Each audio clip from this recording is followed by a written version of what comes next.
Welcome to this explainer. We are diving straight into the chilling legend of the mirror that watches today. We're going to retrace the exact steps of a highly skeptical investigator, comb through the evidence, and figure out exactly where things went so fatally wrong for him. If you're fascinated by how legends are built and how suspense is just meticulously layered to create pure dread, well, you are definitely in the right place. Let's get into it. So, this legend kicks off by asking us to question something we literally do every single day. Have you ever looked into a mirror and just kind of felt like something was staring back at you? It's honestly a brilliant hook because it taps into this universal human anxiety. I mean, we rely on mirrors to show us a perfect, instant reflection of reality, right? But what if that piece of glass just decided to show you something else entirely? And look, we aren't just talking about your standard bathroom mirror here. The focal point of this whole thing is a specific cursed artifact with a very dark trigger. According to the lore, this antique mirror doesn't just warp reality, it actually reveals a hidden truth. But there's a catch. It only happens if you look into it after the stroke of midnight. It's a brilliant narrative device because it establishes this clear, rigid rule for the haunting, setting up a ticking clock of dread for anyone foolish enough to test it out. Section 1. The abandoned house. 50. I want you to just take a second to really think about that number. That is how many years this massive Victorian house sat completely empty out in the deep countryside. Half a century of rot, decay, and just utter silence.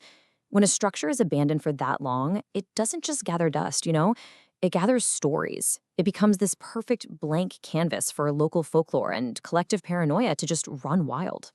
And the locals definitely had their stories. They had this really specific set of rules and rumors about the property. People would talk about strange voices echoing down the hallways at night, but the absolute most terrifying rumor centered entirely on one upstairs bedroom. The word was that anyone who looked into the mirror in that room after midnight either vanished into thin air, or, which is maybe even worse, they came back fundamentally changed. These were explicit, well-known warnings that our protagonist completely ignored. Which brings us to Ethan. So Ethan is a paranormal investigator, and he essentially laughed right in the face of these local myths. His whole worldview was rooted in logic. To him, every single bump in the night had a rational, earthly explanation. No exceptions. So armed with his cameras, his flashlights, and his microphones, he breaches this house right before sunset. His plan? To use modern tech to absolutely debunk a 50-year-old ghost story. But almost immediately, Ethan hits this glaring physical contradiction. Picture this. The house itself is just covered in decades of thick dust. There's broken furniture everywhere, and it's so quiet that every footstep he takes echoes like a gunshot. But then he finds the mirror.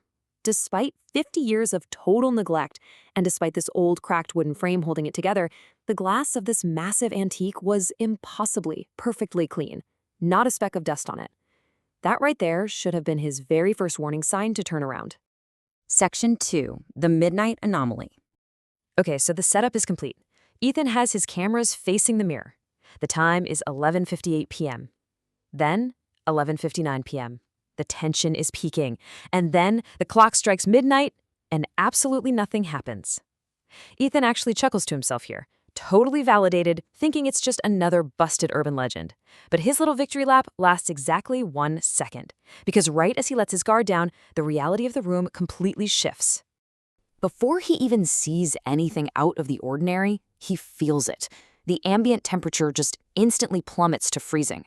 His heavy-duty flashlight starts flickering uncontrollably, and his technological safety net, that camera feed he was relying on, is suddenly completely swallowed by static.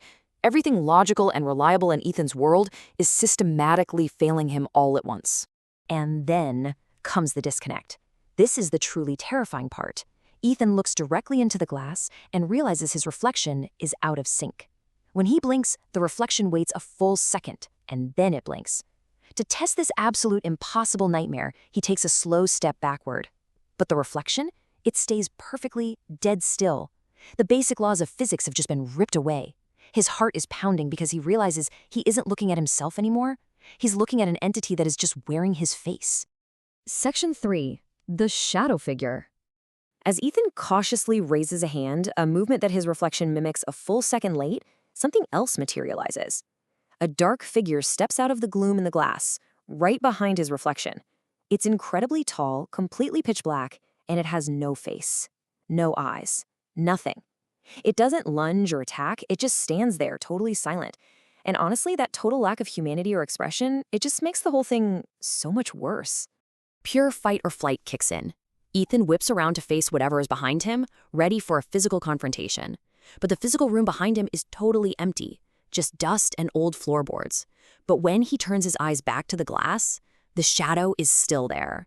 And it's not just there, it is now standing mere inches behind his reflection. It got closer. The entity is somehow existing completely inside the reflection, yet it feels like an immediate, suffocating threat to the real Ethan. Then, that thick, unnatural silence is shattered. A raspy whisper actually emerges from the physical surface of the glass itself. It tells him, "Don't turn around again." Ethan is practically hyperventilating at this point. Inside the mirror, this faceless void slowly lifts a hand. But it doesn't point at the fake Ethan in the glass. It points directly out, piercing the barrier, pointing straight at the real Ethan standing in the room. And then the tension just violently snaps, cracks spiderweb across the entire surface of the huge mirror with this sickening crunch. But the glass, it doesn't fall. Instead, those jagged fractures intentionally form a sentence. "You were never alone." And right as his brain processes those words, every single camera dies, the flashlight pops, and total, suffocating darkness swallows the room whole. Section 4. A fatal escape. Ethan is running on pure, unfiltered adrenaline now. He grabs his dead flashlight and just bolts for the stairs. But the house is alive now. Doors are violently slamming shut on their own all around him. Heavy, thudding footsteps start echoing on the floorboards right behind him, getting faster and closer by the second. He finally throws his entire body against the front door, bursts out into the night, and scrambles into his car, slamming the locks down. He absolutely floors it. He is tearing down the dirt road, finally hitting the smooth pavement of the main highway. He lets out this massive gasp of air, staring straight ahead, refusing to look back at that house. He genuinely believes he outran it. He survived. But guys, this is classic horror structure. It's nothing but a false sense of security. Eventually, his eyes dart up. He glances into his rearview mirror, and sitting right there, in the back seat of his speeding car, is the exact same faceless figure. And impossibly, even though it literally has no features, Ethan can tell that it is smiling at him. The curse didn't stay in the house. It transferred perfectly from that massive antique glass to a modern car mirror. Ethan panics, cranks the wheel, and the car swerves violently off the road. The police reports from the next morning are incredibly grim. Ethan's dashcam footage just abruptly cuts out at the exact moment the car veers off the asphalt. When the cops find the wreck, the vehicle is totally empty, there's no blood on the dash, there is zero footprints leading away from the crash site in the dirt. Ethan is just gone. The investigator who went in to debunk the myths became the exact victim the local rumors always warned about. Section 5. The mirror remains. So years roll by. That rotting, abandoned house is finally bulldozed, and everything inside it is crushed and taken to a landfill. But the source material leaves us with this one incredibly unsettling little footnote. On the morning they found Ethan's crashed car, there was only one personal item left inside the vehicle, a small, pristine antique mirror, just resting quietly on the passenger seat. It survived, and it proved, without a doubt, that the haunted house was never actually the threat. The threat was always the glass itself. And that mirror, it was eventually auctioned off and lost to a private collector. Which brings us to the end of our explainer today and leaves us with one final, very lingering thought.